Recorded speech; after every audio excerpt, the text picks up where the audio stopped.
सहना भवतु सहनौ भुनक्तु सह वीर्यं करवावहै तेजस्विनावधीतमस्तु मा विद्विषावहै। ओम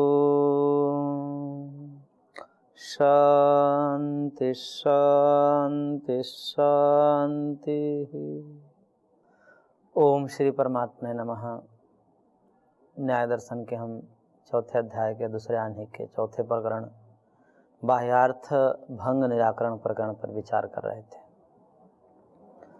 जिसमें पूर्व पक्ष ने सूत्र संख्या 31 और 32 ये दो सूत्रों में आक्षेप उठाया था, क्योंकि इससे पूर्व सूत्र संख्या 30 में सिद्धांत पक्ष ने ये कहा था कि ये कोई भी सिद्धांत पक्ष स्थापित तब होता है जब उसमें कोई प्रमाण हो, यानी कि प्रमाण के आधार पर ही अपने मत का सत्यापन, उसकी स्थिरता और परपक्ष का निराकरण, उसका खंडन होता है, वह प्रमाण के द्वारा ही होता है। और आपके अनुसार ये पूरा बाह्य जगत और उसमें प्रतीत होने वाले जितने भी पदार्थ हैं वो सब भ्रम हैं, मिथ्या है, शून्य है, अभाव है। यदि ऐसा कहेंगे तो उसके कहने के लिए आपको प्रमाण देना होगा, क्योंकि ये एक मत है, यह आपका मानना है। लेकिन इस मानने को सिद्धांत में परिवर्तित करने के लिए आपको प्रमाण प्रस्तुत करने होंगे। और जैसे ही आप प्रमाण प्रस्तुत करेंगे तो हम प्रश्न ये उठाएंगे कि यह जो प्रमाण है यह है कि नहीं है, इस प्रमाण का अस्तित्व है कि नहीं है। जो आप प्रमाण प्रस्तुत करेंगे उसमें हम कहेंगे कि यह प्रमाण वस्तुतः है कि यह भी आभास है। यदि कहोगे नहीं नहीं यह प्रमाण तो है, क्योंकि इस प्रमाण के बिना हम ये मत कैसे स्थापित कर पाएंगे कि बाहरी जागतिक पदार्थ है ही नहीं, तब है, तब आप ये कैसे कह सकते हो कि जगत में ये सब कुछ भ्रम है। आपका प्रमाण ही सत्य है, प्रमाण जो आप प्रयोग कर रहे हो वो सत्य है। और यदि कहोगे कि नहीं नहीं ये भी भ्रम है, तो यदि आपका प्रमाण ही भ्रम हो जाएगा तो प्रमाण के बिना आपका मत स्थापित ही नहीं होगा। तो हम ये मानेंगे कि आप कुछ कह ही नहीं पाएंगे प्रमाण के बिना, और प्रमाण का प्रयोग करोगे तो प्रमाण सत्य हो जाएगा, उसका अस्तित्व मानना पड़ेगा।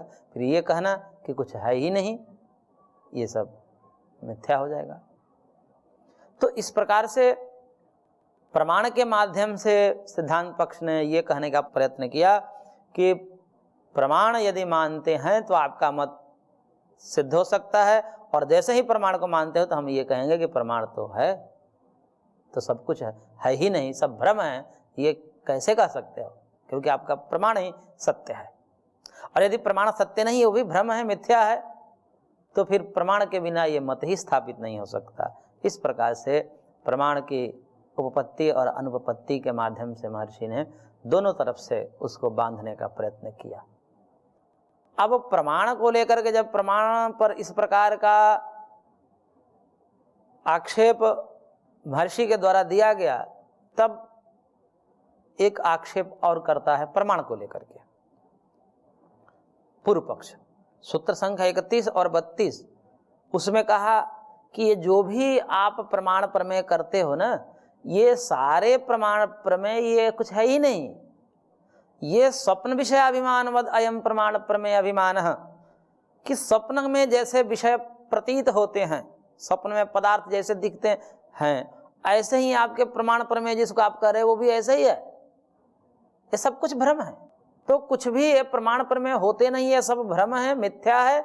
इसलिए मिथ्या चीज को इतना महत्व देना प्रमाण प्रमेयों को लेकर, ये सब कल्पित है।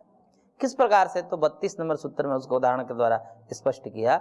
माया गंधर्व नगर मृग तृष्ण का बंधवा, जैसे माया से गंधर्व नगर का निर्माण कर देते हैं जादूगर, और जैसे मृग मरीचिका में जल का भ्रम हो जाता है, वहां पर वस्तु होती नहीं है, माया के गंधर्व नगर में वहां पर नगर होता नहीं है, परंतु नगर का आभास कराया जाता है।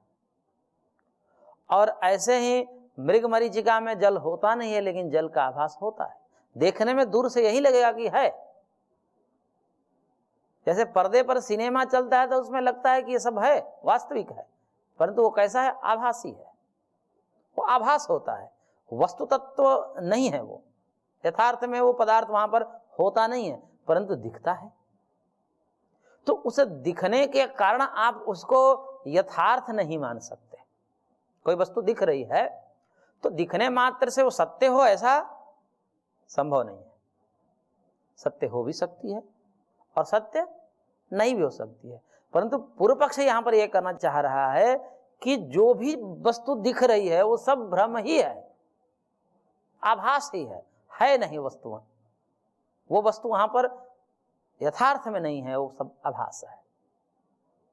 और जब आभास हो गया तो प्रमाण प्रमेय से लेकर के सारा जगत ही क्या हो गया? स्वप्न की भांति मिथ्या हो गया। यानी कि आपको दिख रहा है, हमको दिख रहा है, सबको दिख रहा है कि ये जगत है, ये घटपट आदि वस्तु है, ये हमारा शरीर है, ये हमारे पिता है, ये हमारे माता है, भाई बंधु सब आपको दिख रहे हैं, परंतु वस्तुतः ये सब क्या है? आभास है, कुछ नहीं है। अब यहाँ पर उदाहरण के द्वारा तो इसने समझा दिया अपने प्रश्न को, अपने सिद्धांत को स्थापित करने के लिए। और इस प्रकार से समझाया जाता है कि जिस प्रकार से स्वप्न टूटेगा, जब आपको विवेक ज्ञान होगा, जैसे स्वप्न में वस्तुएं दिखाई देती है, लेकिन स्वप्न टूटने के बाद तब क्या पता चलता है? तब लगता है ये तो मैं स्वप्न देख रहा था, यानी कि वो भ्रम टूट जाता है। तब पता चलता है कि स्वप्न के अंदर जो वस्तु दिखाई दे रही थी वो तो है ही नहीं। लेकिन जब तक स्वप्न में रहते हैं तब तक तो ऐसा ही लगता है कि ये सब सत्य है। स्वप्न में भी जो घटनाएं घटती है उस समय नहीं लगता कि मैं स्वप्न देख रहा हूं, उस समय तो लगता है कि वास्तविक जीवन में ऐसा ही हो रहा है। परंतु कब पता चलता है? जब हम जगते हैं, जब हमारा स्वप्न टूटता है, तब हम यह समझते हैं कि ये सब भ्रम था। ऐसे ही जब जगत का भ्रम हमें कब टूटेगा? तत्व ज्ञान जब होता है, तत्व ज्ञान के होने के बाद तब पता चलेगा कि ये जो जब हम देख रहे थे सब तो कुछ था ही नहीं, मिथ्या में ही हम ऐसे ही भटक रहे थे, ऐसे ही सोच रहे थे, ऐसे ही परेशान थे, वस्तुतः ये कुछ था ही नहीं, ऐसा बोध होगा।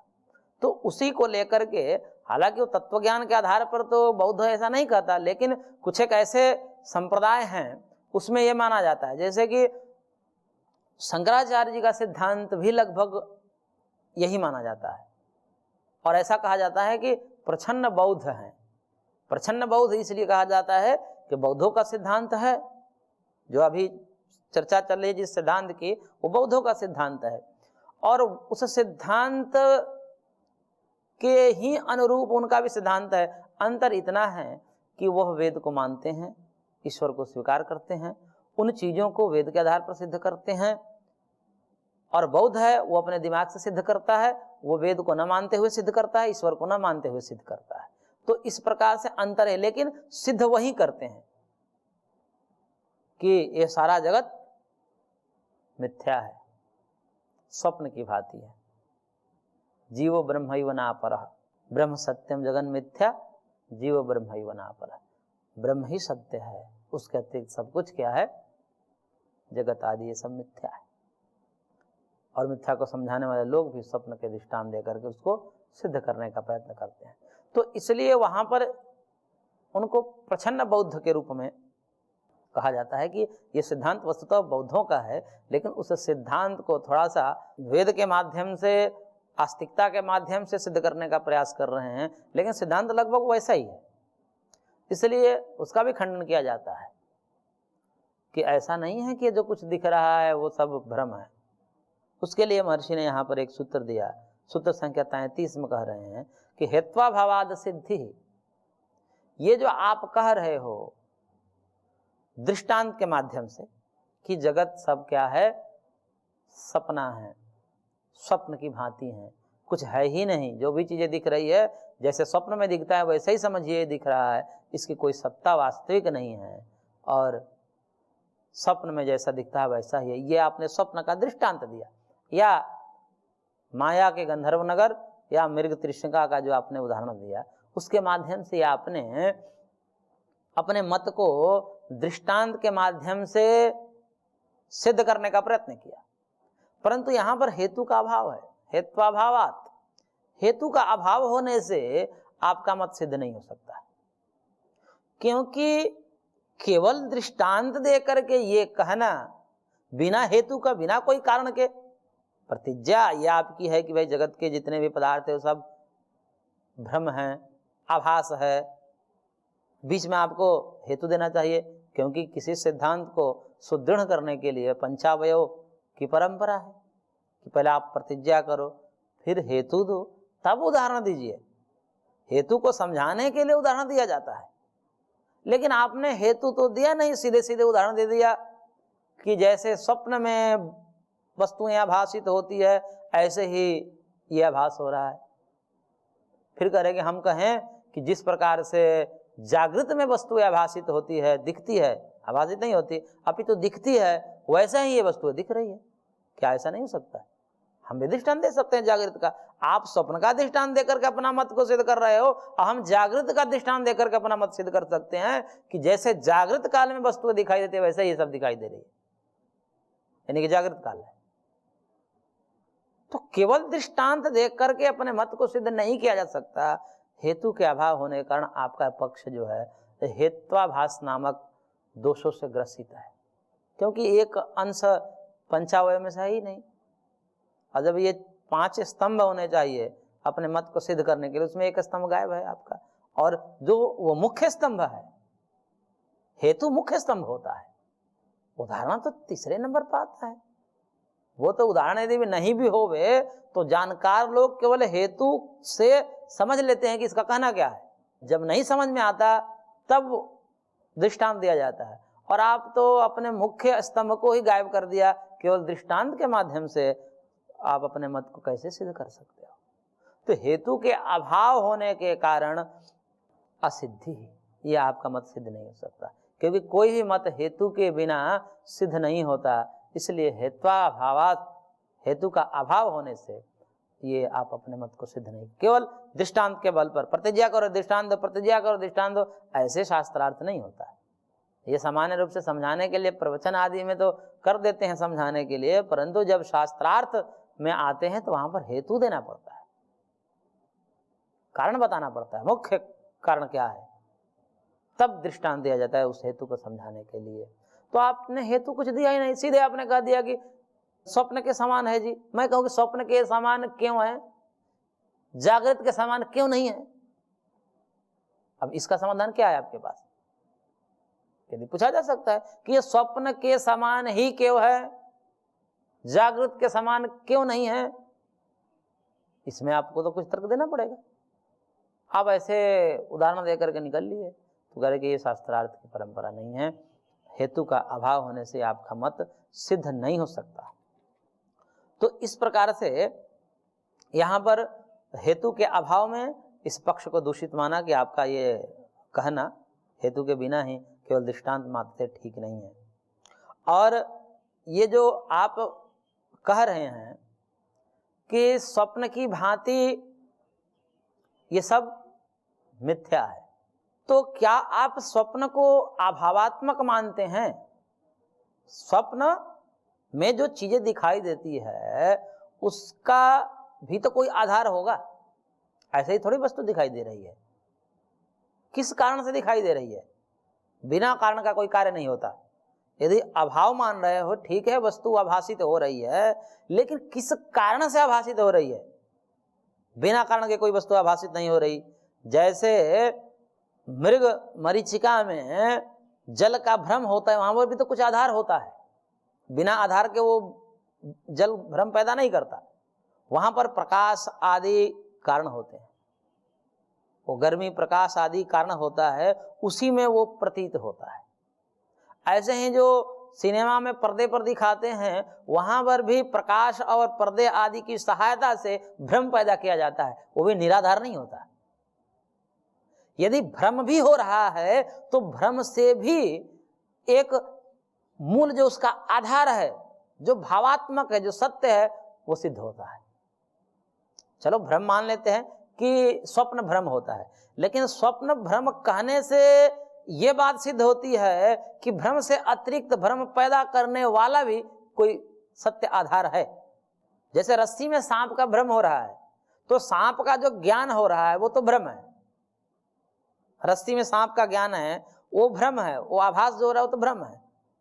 लेकिन जो वस्तु है वहां पर जो भ्रम पैदा कर रही है रस्सी, वो तो सत्य है, उसको सत्य मानना पड़ेगा। क्योंकि सत्य के अधिष्ठान के बिना कोई भ्रम उत्पन्न ही नहीं हो सकता। कोई भी भ्रम पैदा होता है वहां पर, जैसे दूर से हम कहीं जा रहे हैं, या धूल को धुआं समझ ले या धुआं को धूल समझ ले, तो वहां पर जो भ्रम उत्पन्न होता है वहां कोई आधार है उसका। सत्य आधार को पाकर के ही भ्रम पैदा होता है। भ्रम मतलब मिथ्या ज्ञान, और मिथ्या ज्ञान भी सत्य का आलम्बन पा करके ही वो अपने अस्तित्व को प्राप्त करता है। कोई भी मिथ्या ज्ञान हो, कोई भी भ्रम हो, कोई भ्रम फैलाया जाता है, उसमें भी सत्य का आलम्बन लेकर के फैलाया जाता है। बिना आलम्बन के मिथ्या ज्ञान भी नहीं हो सकता। कोई भी मिलावट किसी वस्तु में की जाती है, उसमें भी कुछ अंश तो सत्य रहता ही है, नहीं तो केवल और केवल विशुद्ध मिलावट, यानी कि एकदम उसको क्या कहेंगे, विशुद्ध नकली। तो विशुद्ध नकली सामान कोई बना नहीं सकता, क्योंकि पकड़ में आ जाएगा। उसमें क्या किया जाता है कि भाई वो वस्तु तो कुछ अंश में रहेगी और उसमें मिलावट कर दिया जाएगा। जैसे दूध है, तो एकदम पानी पानी करके दूध नहीं बेचा जा सकता, पानी ही पानी को दूध कह करके नहीं बेचा जा सकता। फिर क्या किया जाता है कि उसमें आधा या आधा से कम जैसा भी है उसमें दूध रहता है, तब उसमें पानी मिलाते हैं, तब उस पानी को दूध कह करके भ्रम फैलाया जाता है, तब वो बिकता है।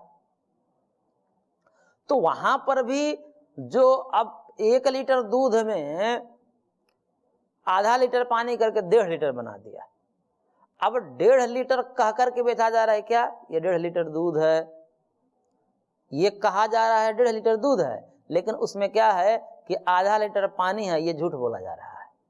लेकिन ये झूठ भी किस आधार पर बोला जा रहा है, वो 1 लीटर जो सत्य दूध है उस पर बोला जा रहा है।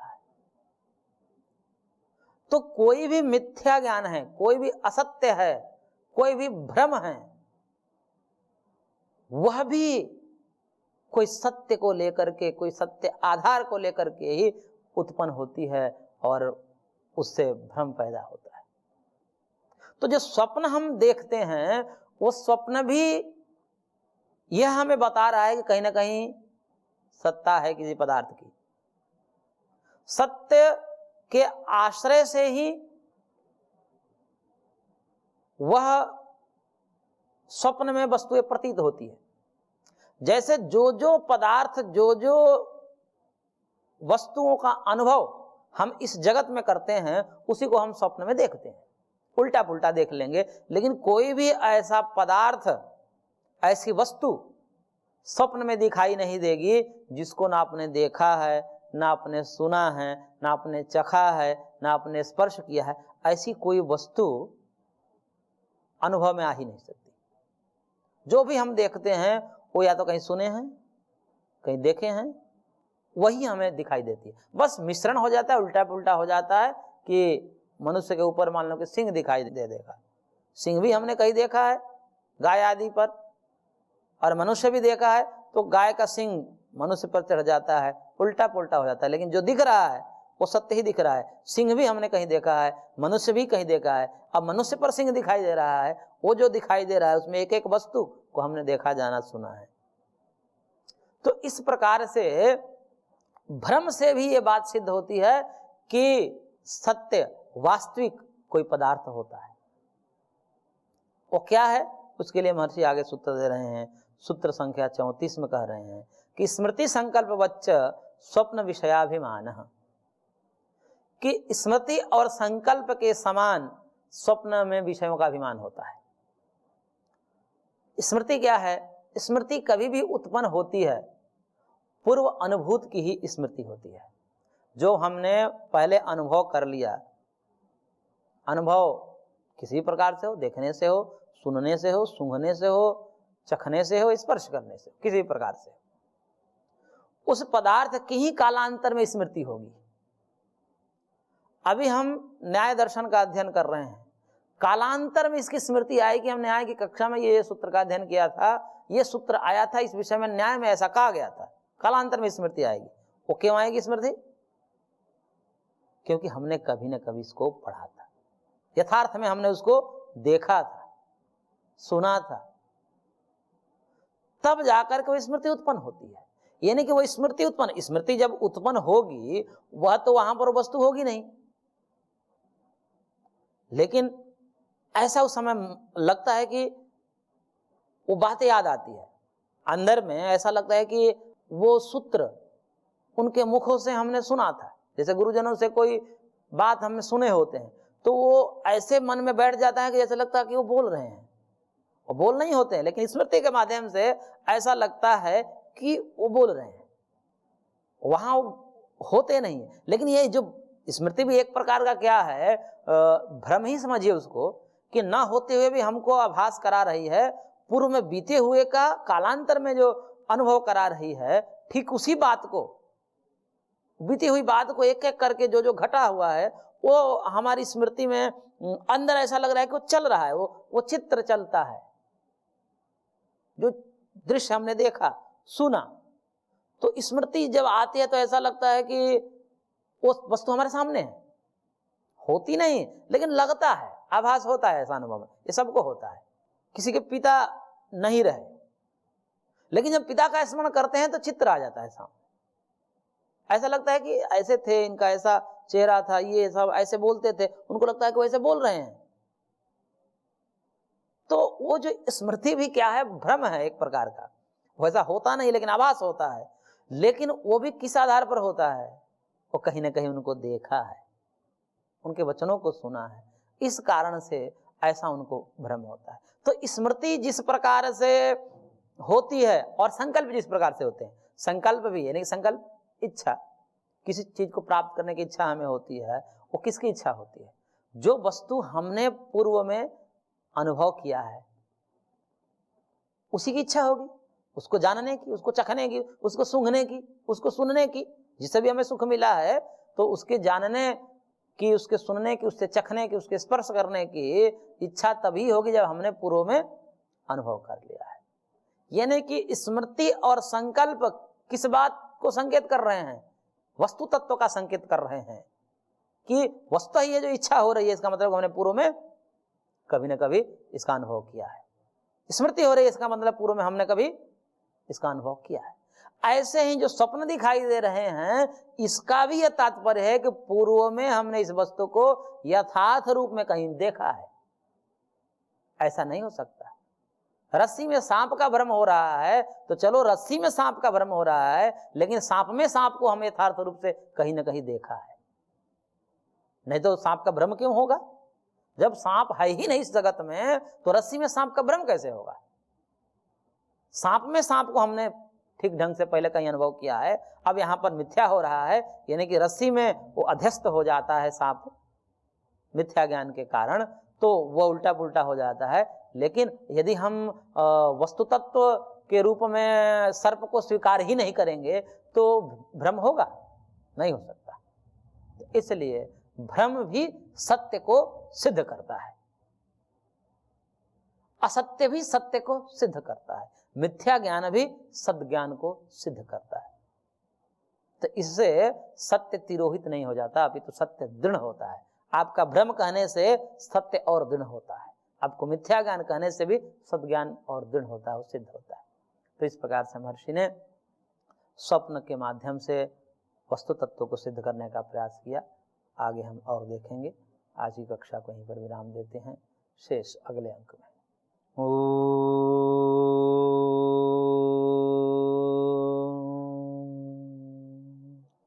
शांति शांति शांति।